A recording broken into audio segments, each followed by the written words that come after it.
welcome to JG's Fight Talk, and with me today, Melissa St-vil. Hey!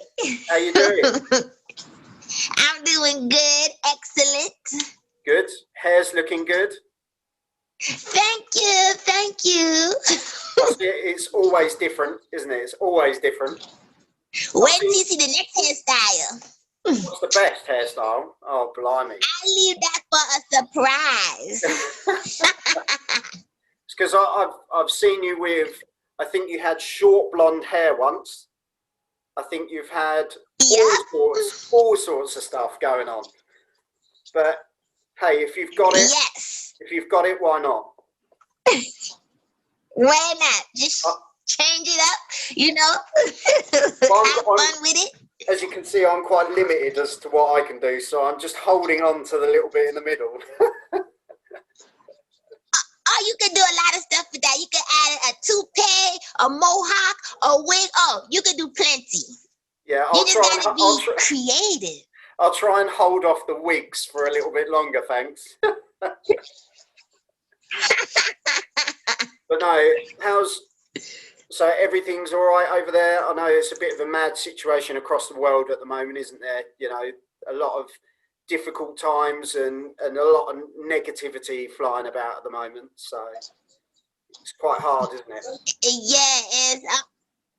Yeah, you know, but even in these negative times, you know, I always try to just keep, you know, the energy on a positive vibe. You know, Kayleen is still doing remote schooling. Her sister is the same. She goes to school 2 days out the week, but after, I think in March, she's going to start going to school 4 days a week.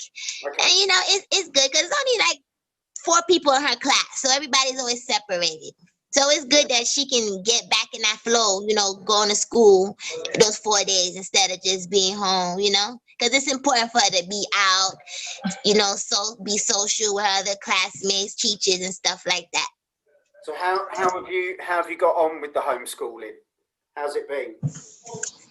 Oh, her sister and her dad do the homeschool part, and I do, after she do homeschool, I do the activities and the word soundings with her. So we all break it up and take our parts. Yeah, I see a lot of the videos that you do with. I love it when you're doing your dancing videos, and you know, when she's sounding out the words, you know, she's really starting to come along really well with those. You know, as I was saying to you before, you know, my 5-year-old Charlie, he's got autism, and yeah, it's amazing. You know, we tend to learn more from them than, you know, what they take from us. You know, like we were saying earlier in regards to, you know, slowing down life. Actually, you start to appreciate and understand things a bit better because you're taking your time, you know. Right, yeah, that's really important, taking your time. And I learned that from Kayleen, you know, because I'm always learning something new. I'm always doing my research, you know, on children on the spectrum. Even to when she eats her food, she enjoys it. You know, when she eats if I give her like a vegan burger, she won't eat it like how I would eat it. She would take the bread apart, the burger, she'll take the cheese out, and she would eat everything separately and then take her time and enjoy it. The same thing with ice cream. If you give her an ice cream with chocolate on top, she'll break all the chocolate pieces off, take her time, eat the chocolate, then get to the vanilla, then eat to the cone. And, you know, I'm like, she's really enjoying this because she's taking her time with it. Yeah. The thing is, we're so quick just to scoff it and run off and do the next thing, aren't we? You know, we never sort of seem to slow down with anything, do we? You know, it's strange how we've just got caught. Exactly. We've got caught in it, haven't we? Basically, you know, and right. You know, talking of, you know, quick things, you know, your career, you know, the speed in which you picked up your title. You know, take us through your career. You know, 20 fights. I think it's 12 wins.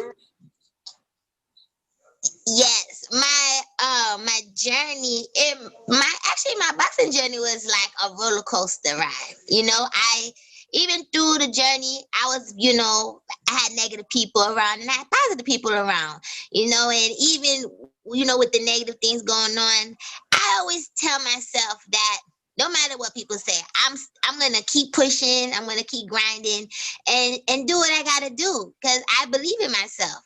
Who else is gonna believe in you besides you? Exactly. So Exactly. throughout my boxing journey, I beat a lot of the obstacles, fighting, a lot of these tough girls going to their hometown and stuff. The beginning of my career, I didn't have a promoter, I didn't have a manager. I didn't really know the business. All I knew was that I was ready. I was in shape, I was in condition, and I was ready to fight. Didn't matter who, didn't matter where. I just was thinking of a fighter.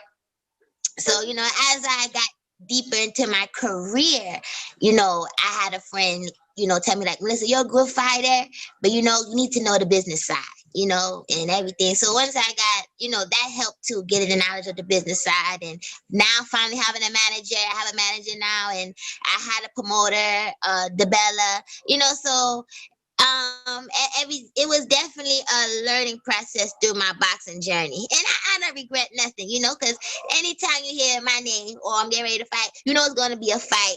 Because like I tell people, I'm not one of those build-up fighters. I didn't, like I said, I didn't have a manager, I didn't have a promoter, so I didn't have nobody cherry picking for me. Whoever it was, send a contract, let's go.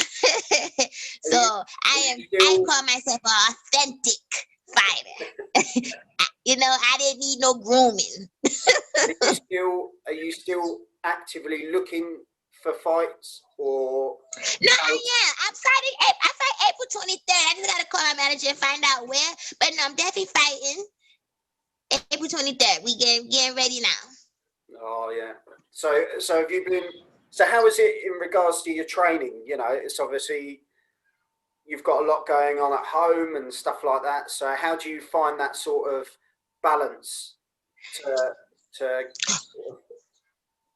get things done? I'll go to the gym. Raphael, Kaylene's dad, he trains me. If you see my pictures, he's always in the corner. So that's not a problem. If I got my coach, go to the gym. And boxing, I will always make room for that. If it's time to get ready for a fight, oh, that's not a problem. I'm gonna make it happen. Because I've always been. You don't have to tell me. You don't have to. My coach doesn't have to tell me go run. I'm gonna go run, make it happen on my own. My eating when it's time to make the weight, I make sure it happens. So all I gotta do is get my sparring in. Yeah. And get in shape. That's it. And you're always, you're always keeping fit, eating healthily. You're always, so it's not really a problem as to having to get down to the weight you need to be. Do you know what I mean? You always maintain, a good weight, don't you? So when you go into a fight, it's literally training for the fight as opposed to having to get ready, physically for the fight. You're already kind of in tune, ready to go. I maintain. So when I'm getting ready for the fight, I definitely cleaned up. But if I have no fight coming up, I still maintain. But I do buy dib and dabble little ice cream with Kayleen, and some Oreo cookies. But when the fight time come, I gotta cut it off. So is there any girls out there at the moment, any ladies in the world of boxing at the moment that you think I'd like to fight her? No, I never really had somebody like, oh, I want to fight this person. Not really. I could probably, the last person I probably called out was I can't even say her name. The girl from Korea. Right. For the WBA, she has the WBA title. She probably was the last person I said, we should put your title on the line and fight me, since now that she's signed by Eddie Hearns and she's fighting in the States. But she probably the only one the last person I called out. Yeah, see, and you can't even remember her name, so it couldn't have been it couldn't have been that bad. Yeah. Is there any other girls that you look at the moment and you think they're going to go far? Is there anyone that you sort of look at and think, yeah, they've got the quality to really push on and be, you know, a world champion or do well in like dominate in the boxing world? From the top of my head, I think I could go in there with any of the top girls and I will be successful, you know, because the same mind thinking I have when I started was it's in the contract. You know, I didn't know who was top. All I knew was if I was ready, then it's gonna be a fight, you know. So like I said, I wasn't one of those, you know, groom girls or the one or had a team to cherry pick for me. So the same mindset I had when I was coming is the same now. So as long as I'm ready, whoever it is, top girls, let's go. Cause that's how they had me in the beginning. You know, I wasn't groomed. They put me in there with the big dogs. I wasn't in no shallow waters. I went in early, and Box Rec will tell you. There go my receipts. So did you always go in basically to knock that person out? There was no messing around. It was a case of you went in there to get the business done.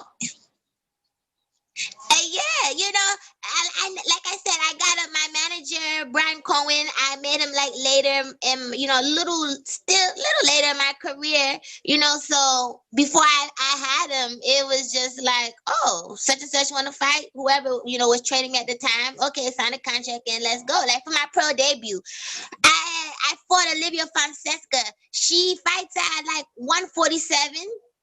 I fight at 130. And I fought in a whole nother weight class for my pro debut. So who did you go up the weight then? So it just yeah. I could my weights go up and down. I could do 40, I could do 135, I could do 130. I don't think I'm getting under 30. You know, I got some curves. So when I would have to cut a limb off. Yeah.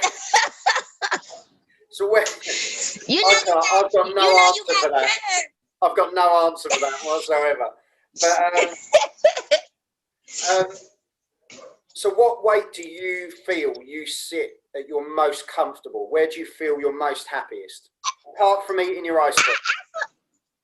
I feel good at 30 and 35. I feel good. Even when I fight at 135, I'm still at 130. I'm still under. So maybe more comfortable at 30. Okay. So is that what you're going to be looking to go back? You know, that's what you're going to go back in at for your next fight in April? Yeah, 130. Okay, cool. So was that the same weight as when you won your title, your WBC silver, back in 2016? Yeah. At that weight? And I was actually on a scale at 126. That was a first. No ice cream that day. Definitely not. No, you know, you look at the talent that's out there in the women's division now, and it's probably at its peak, to be honest, isn't it? It's amazing to see so many women that are headlining, and you know, Eddie Hearn's pretty good, isn't he, with trying to get them as the main card and, you know, really pushing. You know, I just think it's amazing how the sport has really just risen in the last couple of years, really, isn't it? That it's really come up, you know. It is amazing, but also these wonderful women been around too before. You know, women started getting publicity. When you look, like when I started boxing, I was looking at girls, you know, like Chevelle Hallback, you know, people, and Wolf, you know, and the list goes on. You know, the women were already there. Yeah. And they had great talent. I'm just saying, we just didn't get the publicity that.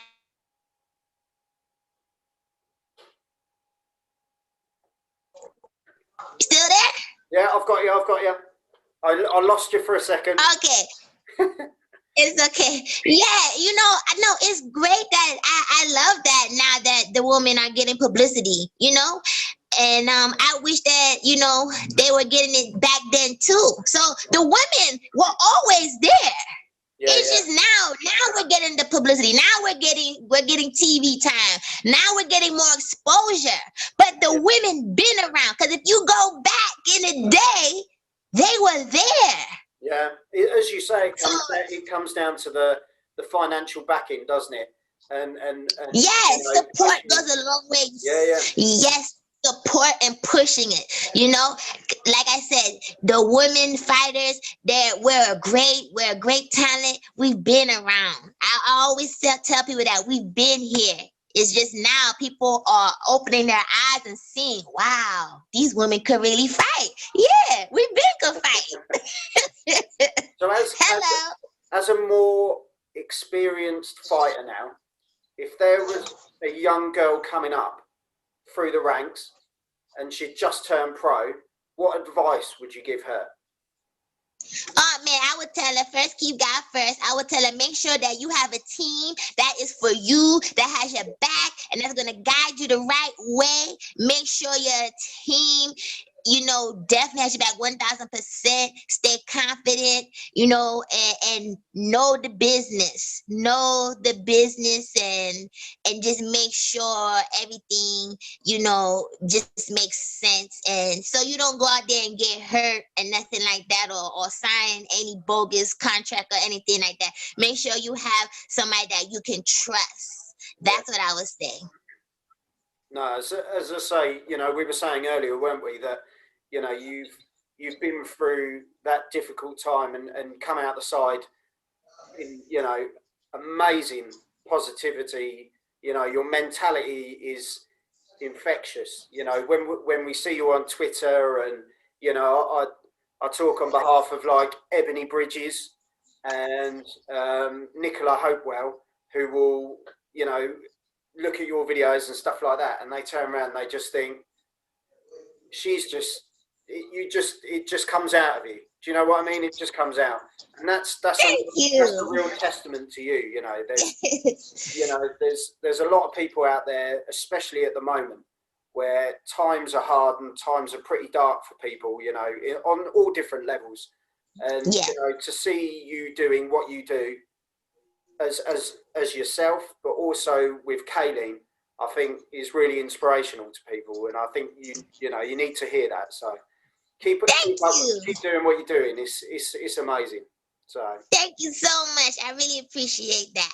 No, you're an absolute star, and on top of that, you know, being a champion at the same time and fighting in April, it's, you know, you go for it. You go for it. Thank you. You know, but no, it's honestly, I know you're a busy lady, so I'll let you go. But it's been lovely. Right. It's been lovely talking to you. Thank you for having me. As I say, I might, you know, grab you another time and get you on here again, and we'll have another chat. Yes, definitely. It's lovely to see you. And I will keep you posted as soon as I find out the location of the April 23rd fight. I'm going to post it. Yeah, definitely. And everything, and I keep posting Kayleen's progress. Yeah, definitely. And as I say, as soon as you get any fight news, if you ping it over, and maybe we can sort an interview nearer the time and give you some proper hype up to the fight. Okay, thank you. But no worries. You take care, won't you? You too. Bye. See you later. Bye. Well, that was Melissa St-vil, absolute star. You've been on JG's Fight Talk, and subscribe and like to the channel, and we'll see you all soon. Sponsored by Rich's Boxing. Take care, people, and stay safe. Thank you.